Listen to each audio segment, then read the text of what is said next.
voltando à aula, houve um imprevisto, chegou alguém aqui, precisando de ajuda, nós demos uma pausa, mas retornando, a situação de Adão, que ele precisava estar voluntariamente servindo a Deus, no intuito de que ele não pode estar pecando ou ter pecado por medo, mas ele deveria escolher praticar o bem, praticar o certo, em obedecer a Deus de uma forma voluntária, tá? Porque Deus deu-lhes todas as possibilidades de vencer essa tentação.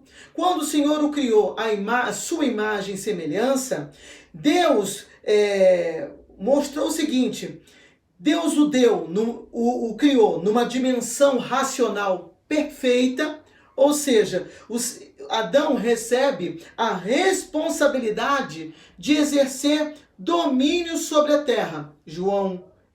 Gênesis 1, versículo 26 até 28.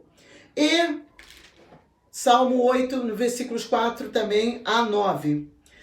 Deus, quando falando a respeito da responsabilidade, Adão foi instruído a cuidar do jardim. Então ele era um homem que tinha consciência, dimensão racional de responsabilidades. Adão, quando ele recebe a Eva, ele reconhece que a mulher era uma ajudadora idônea. Então ele reconhece, ele tem a ciência e o conhecimento de fazer o quê? De comensurar entre bem e mal, certo e errado, e daqui então, da postura que ele teve, de poder fazer escolha, de escolher não desobedecer. Então, não, Deus os colocou de uma forma que não havia possibilidade deles rejeitar a desobediência. Tinha toda a capacidade de rejeitar a desobediência. Deus o dotou de uma dimensão espiritual, não somente racional, mas espiritual. Porque Adão e Eva tinham comunhão com Deus já no Jardim do Éden, no capítulo 3, versículo 8. Adão e Eva temeram a Deus após o pecado. Ou mostra, eles tinham temor, eles comensuravam, eles tinham discernimento de certo e errado, de bem e mal. Tá? Ele tinha dimensão moral, por ser imagem e semelhança de Deus. Deus deu a Adão uma ordem moral, tá? Em Gênesis 2, versículo 17. 2, versículo 17. Mas da árvore da ciência do bem e do mal, dela não comerás, porque no dia em que dela comeres, certamente morrerá. Isso é o quê? É uma ordem de dimensão moral. Tá? Adão e Eva possuíam uma retidão moral. Gênesis 2, 25 nos dá essa base. Vai dizer o seguinte: e ambos estavam nus, o homem e a mulher, e não se envergonhavam. Eles tinham dimensão moral porque o pecado não havia entrado, e eles sabiam, né, da sua condição e não sentiam vergonha. O que os fez posteriormente sentir vergonha? Pecado, a entrada do pecado, tá?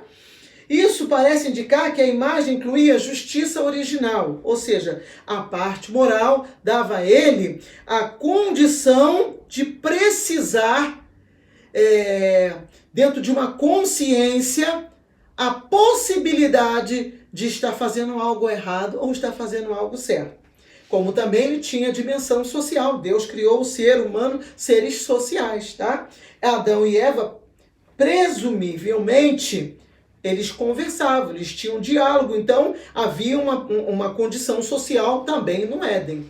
Então, ele tinha toda a possibilidade de se manter em obediência. Um pouquinho mais aqui. Dentro dessa situação, Deus, ele também permitiu que o seu próprio Filho, Jesus Cristo, ele fosse tentado. Os irmãos parem para analisar e fazer uma analogia entre o primeiro Adão e o segundo Adão.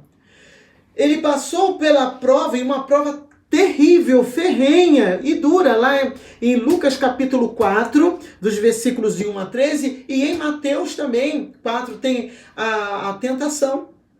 Deus sabia que o seu filho, como homem, tinha a possibilidade de cair, de cair na tentação. Porque se não houvesse essa possibilidade de cair na tentação, teria tudo sido uma representação. E Deus não faz representação. As coisas de Deus são o mais claro possível. Porém, Jesus venceu a tentação e permaneceu sem o pecado. Em Lucas 4, Hebreus 4, versículo 15, vai nos dar a base. Jesus venceu a tentação e permaneceu sem pecado. Tá? Tendo voltado do deserto e da tentação, ele voltou de que forma? Cheio do Espírito Santo. Mesmo na dificuldade, na prova, na dor, na tribulação, na tentação, nós em Cristo, nós podemos vencer a tentação, tá? Como também aconteceu com ele, com Jesus Cristo, superar as adversidades e ainda assim sermos cheios do Espírito Santo. Por quê? Quando o Senhor nos reveste do Espírito e nos resgatou, regenerou e nos chamou para Cristo e houve arrependimento, nós temos a condição de nos voltarmos para Cristo. Tá? E vencer qualquer tipo de situação, de adversidade em Cristo, nele, em oração e mediante a palavra. Cristo, ele fez o quê? Ele aprendeu a obediência, guarda bem essa palavra, Jesus, aprendeu a obediência por aquilo que ele, Jesus Cristo, padeceu. Em Hebreus capítulo 5, verso 8, versículo 8, está nos dando base para essa palavra. E agora, por causa disso, ele pode ajudar a todos que são tentados também. Em Hebreus capítulo 2, versículo 18 e em Hebreus 4, 16. Agora nós podemos passar aqui para uma definição do que vem a ser o pecado à luz da queda do homem. Ou seja, qual o significado desse pecado que entrou agora? Há diferentes nomes que a Bíblia usa a respeito dos pecados que vão expressar as suas ações, ou seja, expressam as principais definições sobre o que o pecado significa e também as quais coincidem com o que aconteceu a Adão e Eva no dia da queda. Ou seja, nós vamos estar estudando o que é o nome pecado, somente errar o alvo, ele fica muito vago. Então nós vamos pegar algumas nomenclaturas para poder compreender a extensão desse pecado. Ou seja, aquele pecado original, o pecado de errar o alvo, não é somente essa estruturação da palavra, ela carrega em si um significado muito grande. Então você vai entender como sendo o quê? Transgressão. Houve transgressão. Primeiramente, Adão caiu em transgressão. Se você ler em 1 Timóteo 2,14, vai nos dar exemplo do que é o pecado de transgressão. Em Romanos 5,14 também. Leia, vai dar exemplo sobre o pecado de transgressão. O que significa que ele violou as ordens de Deus, deixando de cumpri-las. Toda transgressão, ele desonra a Deus. Todo pecado de transgressão, de desobediência, de se opor a uma ordem direta do Senhor, que vai contra a palavra de Deus, isso implica que nós transgredimos contra Deus. Então, em Romanos 2,23, vai estar nos dando base para essa palavra e essa afirmação também.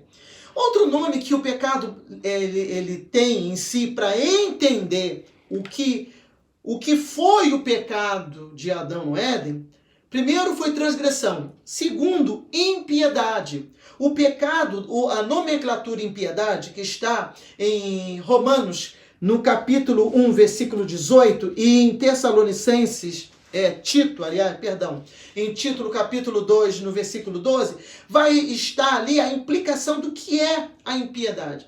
Significa uma ação sem piedade, ou uma ação sem amor, sem amor e devoção a uma ordem direta de Deus, à palavra, à vontade, ao querer do Criador.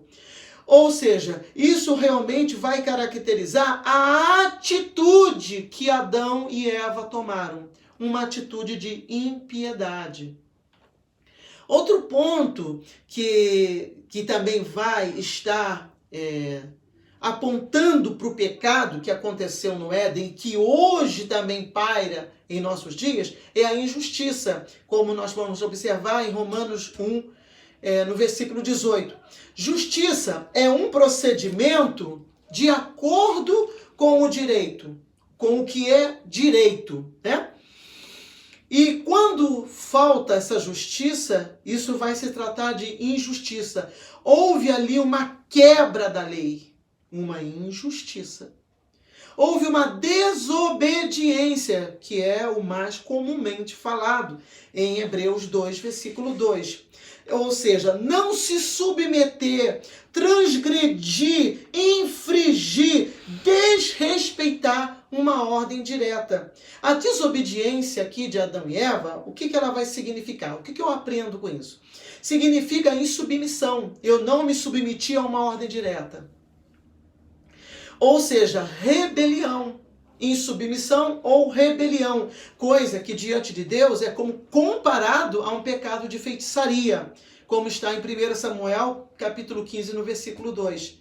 Foi o que Adão e Eva cometeram lá dentro do Éden, ao desobedecer uma ordem direta de Deus. Depois verifica também em Romanos, capítulo 5, versículo 19, essa afirmativa. Outro ponto também essencial dentro desse errar o alvo, olha quanta coisa a situação do pecado ela carrega em si. Não é só errar o alvo, o pecado, mas é transgressão, é impiedade, é injustiça, é desobediência e é iniquidade. Esta então é o que Isaías 59, versículo 2 descreve. Faz separação entre o homem e Deus. A iniquidade significa a falta de equidade, ou seja, de reconhecimento do direito ou dos princípios imutáveis da justiça. Então, o que nós entendemos aqui, que é algo que promove uma desordem, e quanta desordem o pecado não causou, irmãos? Para analisar. Quantas desordem o pecado não entrou e envolveu tanto a vida do homem quanto a criação, a natureza, a humanidade. Quando Lúcifer se rebelou contra Deus, promoveu uma eterna desordem. O anticristo é, por isso, chamado iníquo, ou seja, iníquo, de iniquidade, promover situação de uma justiça imutável, né? Que quebra princípios imutáveis e traz desordens terríveis, não só para quem os praticou, mas para os que estão em torno também. Então, nós estamos indo para o finalzinho dessa introdução à martiologia hoje, né? Então, errar o alvo como último ponto do significado do que vem a ser pecado, o certo é atirar sem errar o alvo. O certo seria atirar sem errar o alvo. Juízes 20, versículo 16. Porém, quando alguém não faz o que é certo, ele errou o alvo. E isso expressa o que é o pecado. Os homens, eles procuravam atirar no alvo. Quando se atira e erra o alvo, eles vão igualar-se a Deus quando atira e acerta o alvo. Mas quando erram, eles ficam dominados pelo diabo. Porque eles estão atirando e eles estão errando o alvo, eles estão contrário a um plano, a um projeto, a uma ordenança e a um plano piloto inicial, ou seja, embrionário, que Deus projetou para a vida desse homem. Então, ele saiu daquele ponto para poder andar de acordo, se estribar de acordo com a sua própria ciência, própria consciência. Então, as consequências desse pecado serão imensas. E nós vamos estar estudando sobre essas consequências do pecado. Qual foi o resultado que o pecado ele veio acarretar no homem, na natureza e nas relações do homem com Deus, consigo e com o próximo? O que aconteceu? Então o pecado ele degenerou toda essa parte, todo esse plano originário. Mas Deus nunca foi pego de surpresa. E Deus tem o controle de tudo, de toda a história em suas mãos. Deus quer mudar a tua história. Deus quer mudar a história daquele que confiou em Cristo. A palavra do Senhor diz: buscai o Senhor enquanto se pode achar. Invocai o seu nome enquanto está perto. Então, quando nós invocamos, clamamos a Deus, Ele nos ouve, Ele vem em nossa direção para nos resgatar.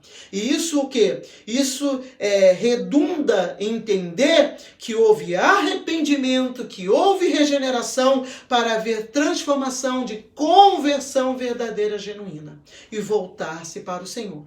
E isso nós vamos estar aprendendo depois numa outra aula em soteriologia, doutrina da salvação. Hoje, na introdução de amartiologia, nós vamos parar por aqui. Eu agradeço a atenção e que Deus os abençoe em nome de Jesus.